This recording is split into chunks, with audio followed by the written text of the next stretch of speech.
पहले कॉलर को जोड़ते हैं अपने साथ। हमारे साथ के सहगल साहब हैं शिमला से, इस वक्त हमारे साथ जुड़े हुए हैं। सहगल साहब गुड मॉर्निंग, पूछिए अपना सवाल। सर मेरे पास 750 शेयर हैं बंधन बैंक के @190, तो मैं 2 साल रुक सकता हूँ, उसका क्या फेट है जी? ठीक है, 190 के भाव पे लिया आपने? हाँ जी, हाँ जी। ठीक है, नुकसान है। समय कितना देना चाहते हैं? 1 साल रुक सकते हैं? 2 साल का नजरिया लेकर चल रहे हैं। गौरांग सर, मैं आपके पास आना चाहूंगा। ऊपरी स्तरों की इनकी खरीदारी है बंधन बैंक में। 190 का स्तर जो है वो इनका बाइंग प्राइस है और फिलहाल नुकसान में है, लेकिन 2 साल और देना चाहते हैं स्टॉक को। बताइए क्या राय होगी? बहुत बहुत धन्यवाद प्रशांत भाई, इस मंच पर आमंत्रित करने के लिए। ईटी नाउ स्वदेश के दर्शकों को, आपको और सभी को प्रणाम और शुभ प्रभात हमारे तरफ से। एक छोटा डिस्क्लोजर देना अनिवार्य होगा टिप्पणी दे करने से पहले कि जो भी निवेश लायक रणनीति आपके समक्ष इस कार्यक्रम में रखेंगे आज प्रातःकाल, ये हमारी रिसर्च टीम की तरफ से राय है। इसमें हमारी कंपनी जियोजित अथवा मेरा कोई निजी निवेश नहीं है, ना ही किसी प्रकार का वित्तीय लाभ मिलता है, ना ही किसी प्रकार का कॉन्फ्लिक्ट ऑफ इंटरेस्ट। लेकिन इसी स्तर पर राय हमारे क्लाइंट्स को देते हैं, हो सकता है उनका निवेश हो। बंधन बैंक देखिए, बुनियादी दर के आधार पर खरीदारी की राय है बंधन बैंक पर। दिक्कत यह है कि सहगल साहब ने थोड़ा बहुत ऊपरी स्तर पर खरीदा है 190, और मौजूदा स्तर करीबन 160 के आसपास। इनके पास संख्या मेरे ख्याल से 750 के आसपास आप बता रहे थे, इनके पास संख्या है बंधन बैंक। तो 2 साल का नजरिया है मेरे ख्याल से। अगर इनके पास निवेश लायक पूंजी है तो इस स्तर पर थोड़ा बहुत जोड़ने की मैं राय दूंगा, और अगर ये 150-140 के पास आता है आने वाले भविष्य में, कुछ करेक्शन आने के कारण या मुनाफा वसूली आने के कारण, तो थोड़ा बहुत और जोड़े, जिससे इनका जो खरीद का स्तर है वो नीचे आ जाएगा। और ये खरीद का स्तर नीचे लाना अनिवार्य होगा, क्योंकि हमारे लक्ष्यांक भी करीबन 200 के रुपए के आसपास के हैं। लेकिन अगर नतीजे बेहतर आए प्रशांत भाई, तो हमारे लक्ष्यांक में हम परिवर्तन करेंगे, लेकिन एवरेज करें, खरीदारी करें और अपना खरीद का स्तर नीचे रहे।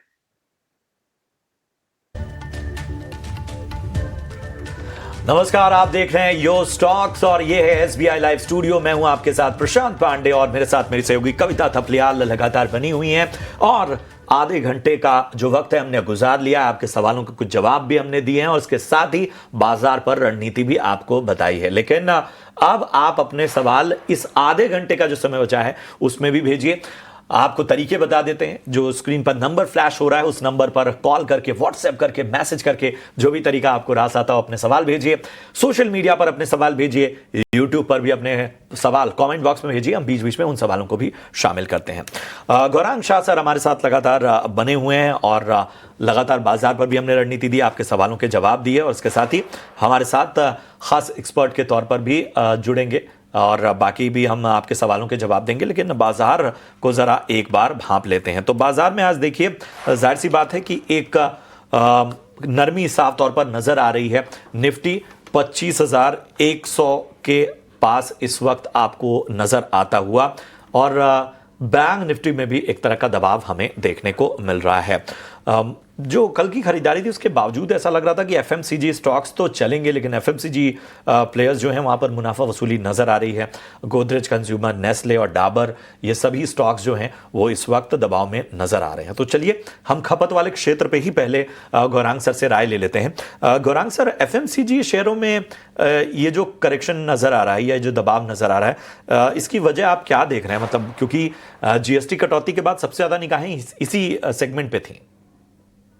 चले भी ऐसे थे प्रशांत भाई, जब माननीय प्रधानमंत्री जी ने लाल किले से 15 अगस्त को घोषणा भी की थी, और लगातार हमने देखा था कि ऑटो, एफएमसीजी, यानी कि जो खपत से जुड़े हुए क्षेत्र है, चाहे वो डिस्क्रिशनरी हो या नॉन डिस्क्रिशनरी, तो मेरे ख्याल से छोटी मध्यम अवधि में लोग मुनाफा वसूली के लिए आ गए। और हमने हमारी चैनल ईटी नाउ स्वदेश पर पिछले हफ्ते और कल भी हम जुड़े थे प्रातःकाल में, तो एक टिप्पणी करी थी कि ये जो जीएसटी में परिवर्तन हुआ है, जो नया अवतार 22 सितंबर यानी कि कल से लागू हुआ है, खपत से जुड़े हुए क्षेत्र और खपत में बढ़ोतरी आपको आने वाले तिमाहियों में दिखाई देगी। यानी कि अक्टूबर, नवंबर, दिसंबर से मेरे ख्याल से साझा जो खपत से जुड़ा हुआ आंकड़ा है वो ऊपर की तरफ आएगा और फिर निरंतर ऊपर की तरफ बरकरार रहेगा। तो हमें तो लंबी अवधि के लिए दोनों ही जो भाग है, डिस्क्रिशनरी और नॉन डिस्क्रिशनरी, खपत से जुड़ा हुआ, वहां पर हमारी खरीदारी की राय है। छोटी मध्यम अवधि में इस प्रकार के करेक्शन आते रहते हैं। अगर लंबी अवधि का निवेश है आपका सक्षम मजबूत कंपनियों में, तो आप निवेश बना करके चले, और अगर आप मौका चूक गए हैं तो इस करेक्शन का लाभ उठा करके निवेश शुरू कीजिए। चलिए, बाजार के लिहाज से ये रणनीति सेक्टर स्पेसिफिक। लेकिन लाइव दर्शक मनन गांधी साहब फोन लाइन पे जुड़े हुए हैं। नमस्कार मनन, कैसे हैं? एकदम बढ़िया मैम, आप कैसे हो? Good morning. गुड मॉर्निंग, बिल्कुल ठीक, थैंक यू फॉर आस्किंग। बताइए किस काउंटर में खरीदारी कर रखी है, किस भाव पर? मैम मैंने जेएम फाइनेंशियल के 2000 शेयर्स लिए हैं at the price of 197, okay and Sikachi industries 4500 shares at the price of 46 rupees. Okay, और दोनों में आपको कितना रुकना है? Ma'am my view point is 6 to 9 months, but अभी अगर it doesn't come to break even ना, तो I will square off at a loss if I am thinking like that basically. 6 to 9 ना, चलिए ठीक है, बताते हैं क्या करना चाहिए। अक्षय हाय, मॉर्निंग। और इनका सवाल लेते हैं मनन का। सबसे पहले तो जेएम फाइनेंशियल बताइएगा, 197 की इनकी खरीद है। जी good morning Kavita ji. JM financial पे मैं कमेंट नहीं कर पाऊंगा, कंप्लायंस इश्यूज होगा। आप दूसरे स्टॉक पे मैं जरूर व्यू शेयर करूंगा। गौरांग, आप आपके रडार पर है ये, और अगर होगा तो फिर लॉन्ग टर्म होराइजन ये बना सकते हैं? मैं देखिए कवरेज तो नहीं है जेएम फाइनेंशियल पे, लेकिन मैं थोड़ी बहुत सहायता इनकी करने का प्रयास करता हूं कविता। ये एक जाहिर है शेयर बाजार से जुड़ी हुई कंपनी है। मनन की एक तकलीफ ये कि इनके पास सिर्फ 6 से 9 महीने, जो अगर मैंने इनकी बातें सही सुनी तो देखिए, ये शेयर बाजार से जुड़ा हुआ है, और शेयर बाजार क्षेत्र जो है यानी कि इंडियन कैपिटल मार्केट्स, अगर आपका आकलन, और हमें लगता है कि भारतीय शेयर बाजार आने वाले 3-5 सालों में या उससे ज्यादा समय सीमा से सक्षम रूप से कामकाज करेगा, तो शेयर बाजार से जुड़ी हुई जो कंपनियां हैं, उदाहरण के तौर पर, ये कोई राय नहीं है, सिर्फ उदाहरण दे रहा हूं, बीएससी हो, जैसे कि बीएससी एक प्लेटफॉर्म प्रोवाइडर है, एक साझा प्लेटफॉर्म मुहैया कराती है लोगों को निवेश करने के लिए। फिर चाहे वो सर्विसेज प्रोवाइडर कंपनी हो, उदाहरण के तौर पर एनएसडीएल, सीडीएसएल और कैंप्स पर बुनियादी तर्क के आधार पर खरीदारी की राय है, ये डिस्क्लोजर है हमारे तरफ से। या फिर कोई इंटरमीडिएटरीज हो, अगर सक्षम मजबूत कंपनी है, और अगर शेयर बाजार आने वाले 3-5 साल या उससे ज्यादा समय से सक्षम रूप से कामकाज करेगा भारतीय शेयर बाजार, तो इन सब से जुड़ी हुई जो मजबूत कंपनियां हैं, उनमें भी आपको सकारात्मक रुझान आता हुआ नजर आएगा। अब दिक्कत यह है कि मनन के पास समय सीमा थोड़ी छोटी है, लेकिन शेयर बाजार ओवरऑल इंडियन कैपिटल मार्केट क्षेत्र जो है हमें अच्छा लगता है। आपको जेएम फाइनेंशियल पर मिलती हुई। बढ़ते हैं आगे। प्रतीक हमारे अगले कॉलर हमारे साथ जुड़ चुके हैं। प्रतीक गुड मॉर्निंग, कहां से बात कर रहे हैं आप? पटना से बोल रहा हूँ। पटना से बोल रहे हैं, तो छठ वट की तैयारी शुरू हो गई है? हाँ, बिल्कुल तैयारी शुरू है। चलिए, अलग ही छठा होती है, खासतौर पे पूर्वी उत्तर प्रदेश से लेकर बिहार तक छठ की बड़ा ही खूबसूरत पर्व। हमें बताइए क्या मदद की जाए आपकी? मेरा 2 सवाल है जी। मैं चाहूंगा कि गौरांग सर ही इसका जवाब दें। ठीक है, तो बताएं। पहला है नोवार्टिस इंडिया। ठीक है। इसका परचेज प्राइस 1091। ओके। और मेरे पास 101 शेयर है, मैं 6 मंथ तक रखना चाहता हूँ। ठीक है। दूसरा सवाल है Bata India limited. Bata India, ठीक है, ये किस भाव पे लिया? परचेज प्राइस है 1492।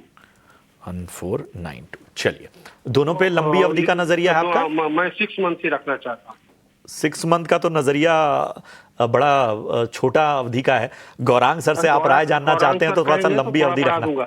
गौरांग सर कहेंगे तो थोड़ा बढ़ा दूंगा। चलिए, तो गौरांग सर आपके प्रशंसक, और साफ तौर पर 2 स्टॉक का इन्होंने जिक्र किया है, और इतना यकीन है आप पे उनका कि गौरांग सर कहेंगे तो 6 महीने को साल भर या जितना भी कहें आप बढ़ा देंगे। तो नोवार्टिस इंडिया जो है, एक तो ये इनका शेयर है जो कि 1091 पे इन्होंने खरीदा है, और बाटा इंडिया इन्होंने 1492 के भाव पे खरीदा है। दोनों ऊपरी स्तरों की खरीदारी है। बताइए क्या राय होगी? प्रथम तो प्रतीक जी को धन्यवाद करना चाहूंगा, प्रशंसा और शब्दावली का प्रयोग करने के लिए प्रशांत भाई। बस इस प्रकार से ही हमें प्रेम भाव मिल जाता है प्रशांत भाई, जब लोग थोड़ी बहुत सराहना कर देते हैं। तो प्रतीक भाई देखिए, पहले तो आपने जो दूसरा प्रश्न पूछा है उसका उत्तर देने का मैं प्रयास करता हूं। तो ये जो भी जीएसटी में 2.0 में जो परिवर्तन हुआ है, खास करके फुटवेयर इंडस्ट्री में, लेदर इंडस्ट्री में, तो 2500 तक की कीमत के अगर आप कोई फुटवेयर खरीदते हैं तो आपको वहां पर रियायत मिल जाएगी। 2500 से ऊपर के होंगे तो वहां पर थोड़ा बहुत आपको जीएसटी ऊपर की तरफ देना पड़ेगा। लेकिन बाटा ये बहुत सालों से स्थापित कंपनी है भारत में, और सिर्फ भारत में नहीं, काफी अन्य विदेशों में भी इनका कामकाज चलता है।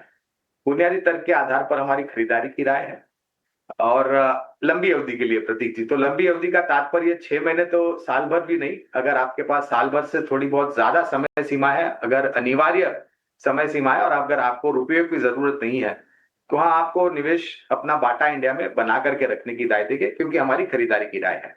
आपका दूसरा प्रश्न है नोवार्टिस पर, जो कि एक एमएनसी कंपनी है और वॉल्यूम्स होते नहीं है प्रतीक भाई, लेकिन मैं इतना बिल्कुल कह सकता हूं आपको कि इस कंपनी का कामकाज और बैलेंस शीट और आने वाले भविष्य में नतीजे सकारात्मक आने की पूरी उम्मीद है। और सीधे सीधे तो राय नहीं दे पाऊंगा प्रशांत भाई, क्योंकि कवरेज नहीं है, लेकिन एक सक्षम और मजबूत कंपनी है, और शेयर बाजार में आपको थोड़ा बहुत लंबी अवधि का समय देना चाहिए। मैं ये अनिवार्य समझता हूं। अगर आपको वास्तविकता में आपके निवेश के ऊपर थोड़ी बहुत बेहतर मुनाफा कमाना है तो समय भी पर्याप्त आपको देना पड़ेगा। चलिए, धीरज रखें और बाजार में बने रहें।